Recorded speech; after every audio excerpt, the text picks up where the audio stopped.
Bonsoir à tous, il est 19h, voici les titres de votre journal. Le conseiller auprès du président de la République chargé du mouvement associatif et de la communauté nationale à l'étranger, Nazih Barramdane, a rencontré à l'université de Bab Zouar les représentants de la société civile d'Alger. Nous l'écouterons dans un instant.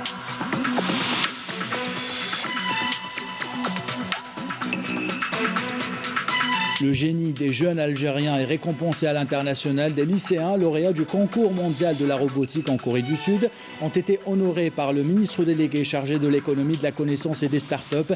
Les images et les premières réactions dans ce journal.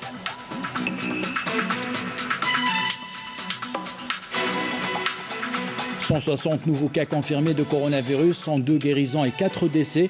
Des chiffres en baisse depuis plusieurs semaines qui permettent de désengorger des hôpitaux. Nous verrons dans ce journal comment le service de gynécologie à l'hôpital de Ain Taïa reçoit à nouveau des patients.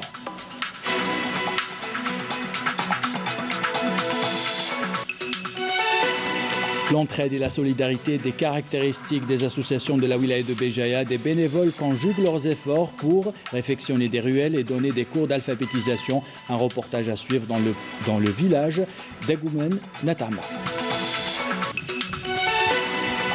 Voilà pour les titres, bienvenue à tous. On entame ce journal par la rencontre du conseiller auprès du président de la République chargé du mouvement associatif et de la communauté nationale à l'étranger, Nazih Barramdane, avec les représentants de la société civile d'Alger. Une rencontre durant laquelle le conseiller auprès du président de la République a affirmé à partir de l'université de Bab Zouar que la révision constitutionnelle qui sera soumise au référendum populaire le 1er novembre prochain consacre la démocratie participative et le rôle de la société civile dans la prise de décision, sans oublier le rôle de la communauté nationale établie à l'étranger au service de l'intérêt national. Couverture de Fethia Blalia, commentaire signé Abel Bouarba.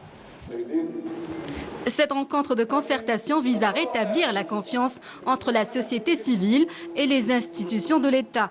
L'objectif étant de mettre en place une démocratie participative et permettre à la société civile de contribuer au développement économique et social. Aujourd'hui, il y a une constitutionnalisation du rôle de la société civile et de la démocratie participative entre les institutions de l'État et le mouvement associatif, y compris de la communauté nationale à l'étranger. C'est ce qui est stipulé dans le préambule de la Constitution qui insiste sur la participation de la société civile dans la gestion des affaires courantes et la mise en place de l'Observatoire national de la société civile. Nazih Barramdane a rappelé l'intérêt accordé par le président de la République à la société civile en tant que partenaire incontournable des institutions de l'État dans la prise de décision. Il a mis en avant le rôle du mouvement associatif en tant que force de contrôle au niveau local. Grâce à une coordination effective, un travail commun, nous pouvons définir avec précision les priorités afin de prendre des décisions de façon efficace au service du citoyen. Aujourd'hui, il y a une nouvelle approche pour mettre en place cette démarche de démocratie participative à travers des mécanismes juridiques, organisationnels et administratifs. Les représentants du mouvement associatif ont exposé leurs préoccupations. Il faudrait qu'on essaye, si c'est possible, de faire un séminaire national sur la prise en charge des personnes en situation de handicap au niveau de la wilaya d'Alger, si c'est possible, après arriver au national. Je propose aussi que le travail pour handicapés soit un droit pour les personnes en situation de handicap. Il faut que ça soit un droit. Parce que vous avez les enfants qui sont autistes, qui peuvent travailler, mais qui ne veulent pas les accepter parce qu'ils ne savent pas comment prendre en charge ces enfants. La société civile doit être consciente du rôle qu'elle est appelée à jouer pour être active sur le terrain. Il faut accorder de l'importance aux personnes qui font du bénévolat, car ils se portent volontaires pour aider autrui, et nous avons vu cela durant la pandémie du coronavirus.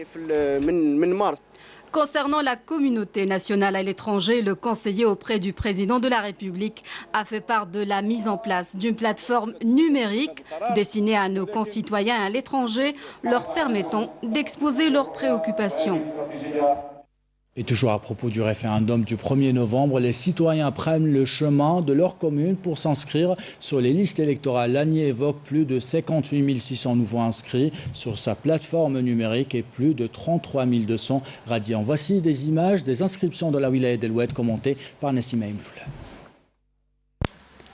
À J-2 de la fin de l'opération des révisions des listes électorales, jeunes et moins jeunes continuent leurs inscriptions en prévision du scrutin du 1er novembre prochain.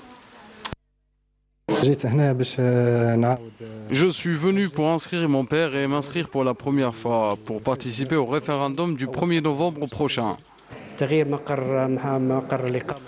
J'ai changé mon lieu de résidence, je suis venu m'inscrire dans ma nouvelle commune.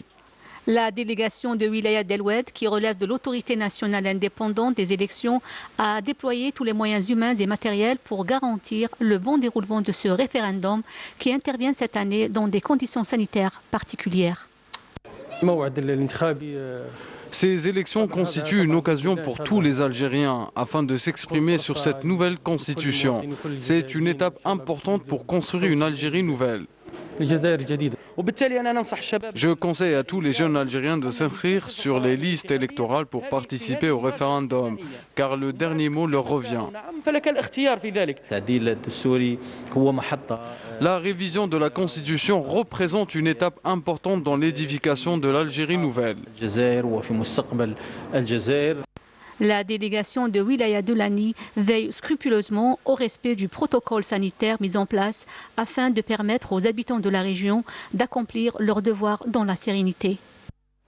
Dans l'activité ministérielle, en visite de travail dans la wilaya de Skikda, le ministre de l'Énergie, Abdelmajid Attar, a démenti les rumeurs qui circulent dans certains médias sur l'augmentation des prix de l'électricité et du gaz. Le ministre de l'Énergie a rappelé la priorité du gouvernement de couvrir les zones d'ombre en électricité et en gaz. Raouf Hamouche. L'approvisionnement en gaz naturel des habitants des zones rurales et ceux des zones d'ombre, une priorité stratégique du gouvernement. Selon le ministre de l'Énergie Abdelmajid Attar, pas question d'augmenter des tarifs de l'électricité et du gaz. L'augmentation des tarifs de l'électricité et du gaz ne concerne pas les clients ordinaires, contrairement à ce qui a été rapporté par certains médias, ce qui est totalement faux. Depuis le complexe de liquéfaction de gaz naturel de la wilaya de Skikda, le ministre de l'Énergie a indiqué qu'il est impératif de fournir les habitants en gaz naturel en quantité suffisante. Des approvisionnements pour accompagner les investissements économiques et l'agriculture. Dans notre nouvelle stratégie, le plus important est l'approvisionnement en énergie des zones d'ombre et des régions agricoles, car le secteur agricole est un secteur stratégique qui assure la sécurité alimentaire et qui crée des emplois. Au cours de la même visite, le ministre de l'Énergie a procédé à l'inspection du projet de l'extension du port pétrolier de la wilaya de Skikda.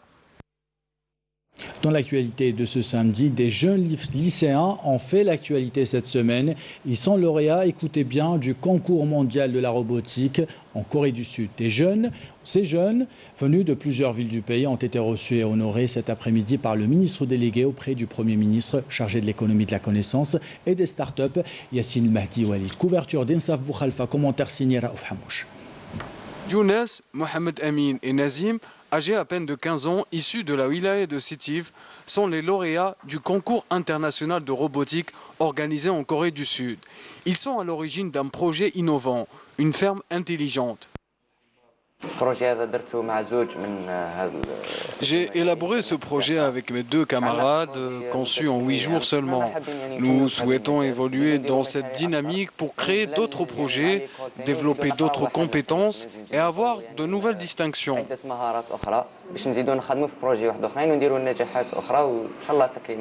Une cérémonie a été organisée en l'honneur de ces jeunes au ministère délégué de l'économie, de la connaissance et des startups.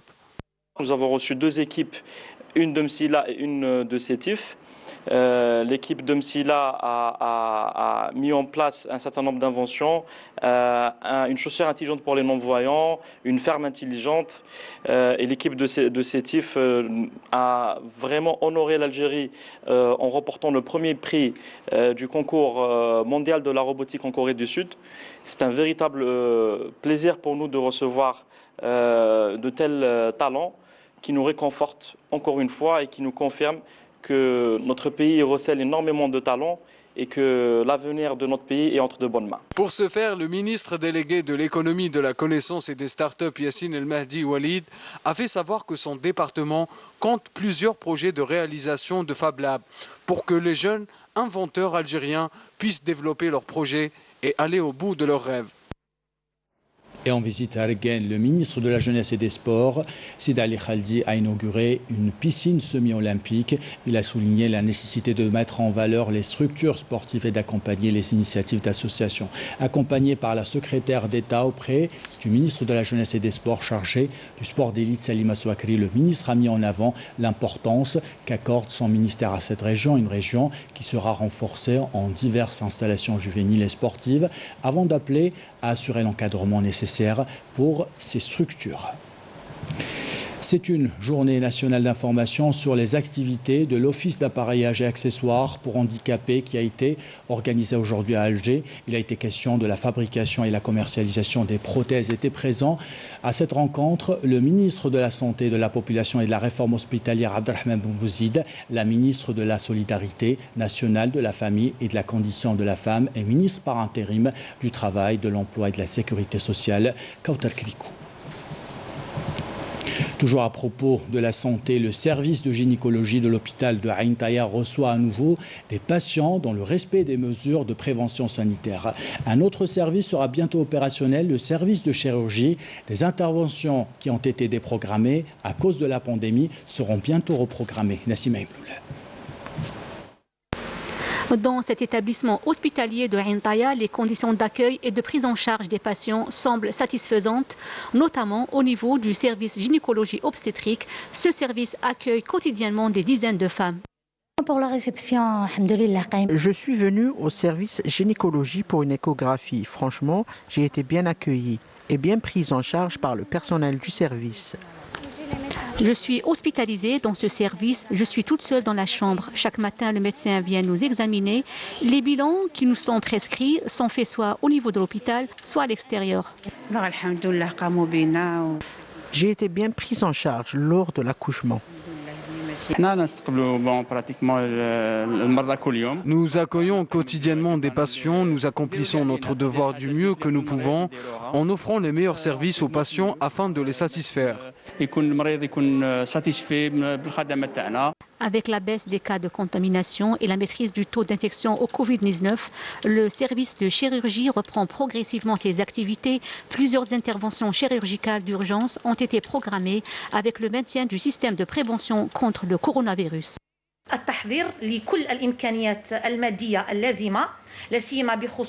En vue de la reprise des activités médicales et chirurgicales, nous avons mis en place tous les équipements médicaux nécessaires et déployé le personnel médical et paramédical dans les différents services de l'hôpital.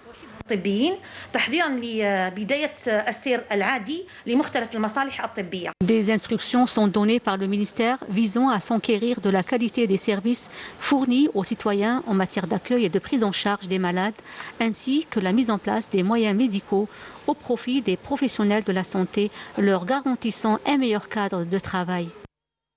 Et on fait le point maintenant sur la situation sanitaire en Algérie. Le nombre de contaminations est en baisse depuis plusieurs semaines. Les détails avec le porte-parole du comité scientifique de suivi de l'évolution de la pandémie de coronavirus, le docteur Jamel Fourar.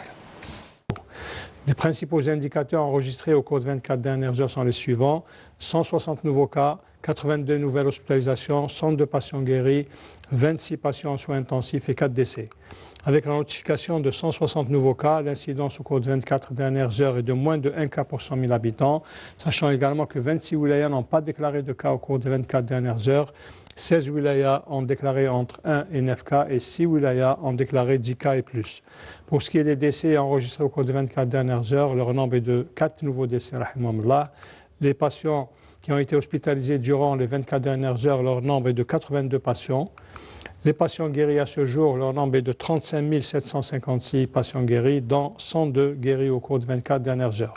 Pour ce qui est des patients actuellement en soins intensifs, leur nombre est de 26 patients hospitalisés en soins intensifs au niveau de nos hôpitaux.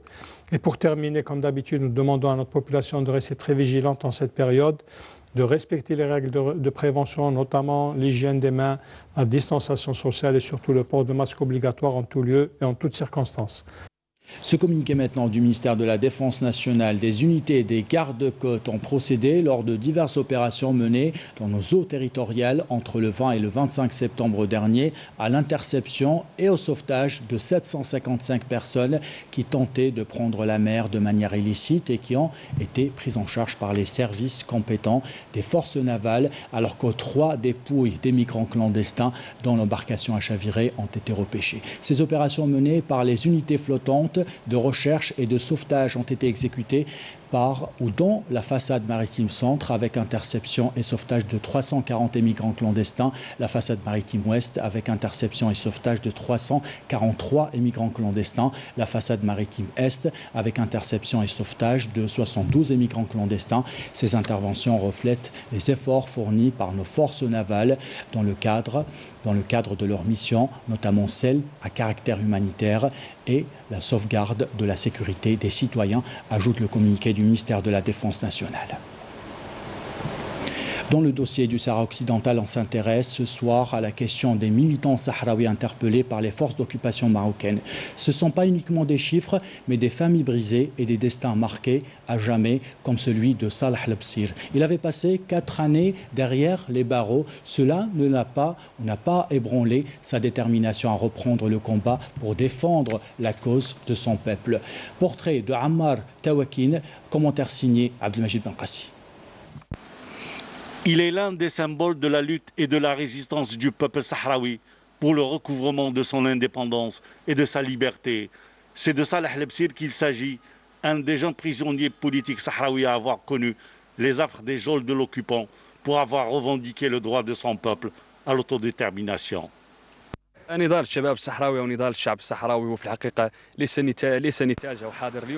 combat du peuple et des jeunes sahraouis ne date pas d'aujourd'hui. Il est l'héritage des sacrifices du peuple sahraoui, de nos ancêtres et des combattants de l'armée de libération sahraoui. Nos sacrifices aujourd'hui ne sont que la continuité et le prolongement du combat de nos ancêtres. Des sacrifices que nous faisons depuis notre jeune âge et que nous poursuivrons jusqu'au recouvrement de notre souveraineté et notre indépendance. Les années passées en prison n'ont fait que renforcer la résistance et la conviction de Salah à poursuivre le combat de la juste cause du peuple sahraoui. Tout le peuple était derrière lui. La radio parlait de lui. Il parlait et écrivait sur le Sahara jusqu'au jour de son arrestation et son emprisonnement durant 4 ans.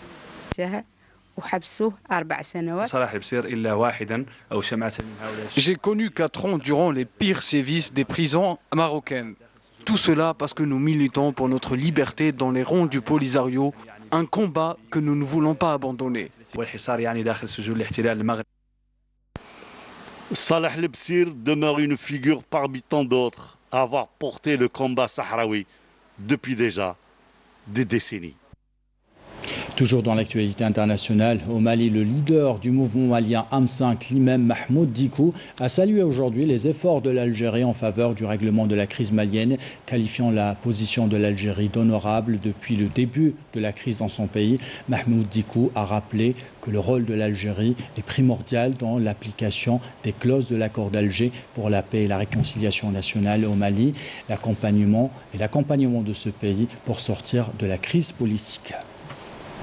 On parle à la fin de ce journal de la solidarité des habitants d'Agoumoun Natamar. Abéjaïa, c'est un village qui se distingue par la beauté de ses paysages, mais aussi par la solidarité de ses habitants. Une dizaine d'associations conjuguent leurs efforts pour réfectionner des ruelles ou encore donner des cours d'alphabétisation. Reportage sur place signé Abdelmajid Benkassi. Agoumoun Natamar, dans la région de Adkar, est un village de quelques 4000 habitants perché à 800 mètres d'altitude entre les parcs nationaux de Lac Fadou et Gouraya, dans la wilaya de Béjaïa. Un village au grand cœur, mais surtout un village solidaire où l'entraide villageoise n'est pas un vain mot. Nous sommes allés à la rencontre de ces villageois qui nous ont parlé de leur quotidien et surtout de ce qu'ils ont réalisé avec leurs propres moyens.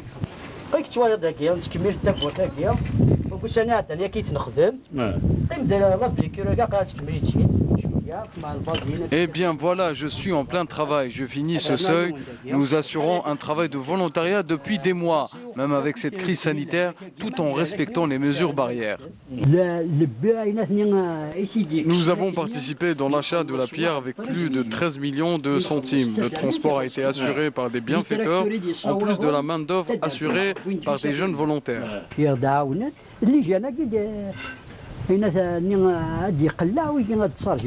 Le volontariat est une véritable institution dans ce village. L'organisation se fait à partir de Tejmaat, l'assemblée, avec la collaboration des diverses associations du village. Un des jeunes sages nous en parle.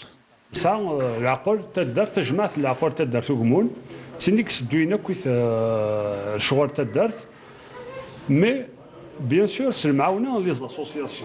En parallèle, comme vous le savez, ici au village d'Agmoun, nous avons un comité de sages et c'est lui qui gère toutes les activités de notre village, avec bien sûr l'aide des associations.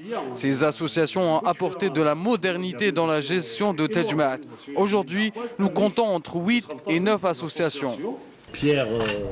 Des associations très actives qui ne se limitent pas uniquement à la rénovation des ruelles et l'embellissement du village. Certaines d'entre elles, qui sont gérées par des femmes, s'occupent des cours de rattrapage pour les élèves du village, mais aussi des cours d'alphabétisation des adultes, notamment les femmes.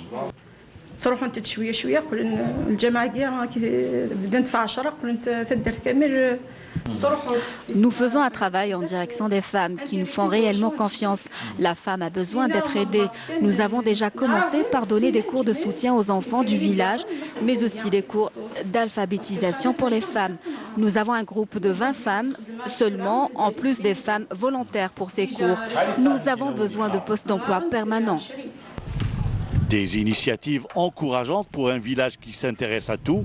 L'environnement, entre autres, avec un projet de tri sélectif lancé tout récemment à travers le village.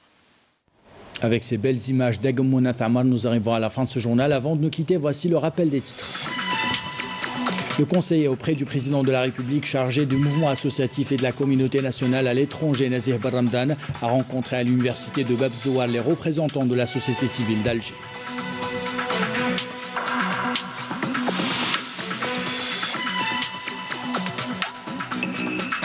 Le génie des jeunes Algériens est récompensé à l'international. Des lycéens lauréats du concours mondial de la robotique en Corée du Sud ont été honorés par le ministre délégué chargé de l'économie, de la connaissance et des startups.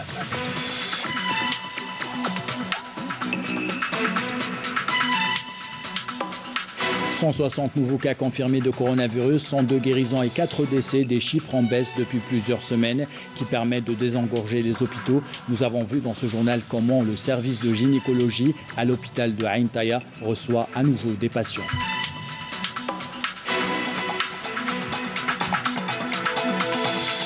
L'entraide et la solidarité, des caractéristiques des associations de la wilaya de Béjaïa. Des bénévoles conjuguent leurs efforts pour réfectionner des ruelles et donner des cours d'alphabétisation. Nous avons suivi un reportage sur le village d'Agmoun Athamar. Voilà pour ce journal. C'est la fin de ce journal. L'équipe de la rédaction qui l'a préparé, l'équipe technique qui l'a réalisé vous remercie de l'avoir suivi. En bas de votre écran, les adresses web pour le replay de vos programmes. Belle soirée.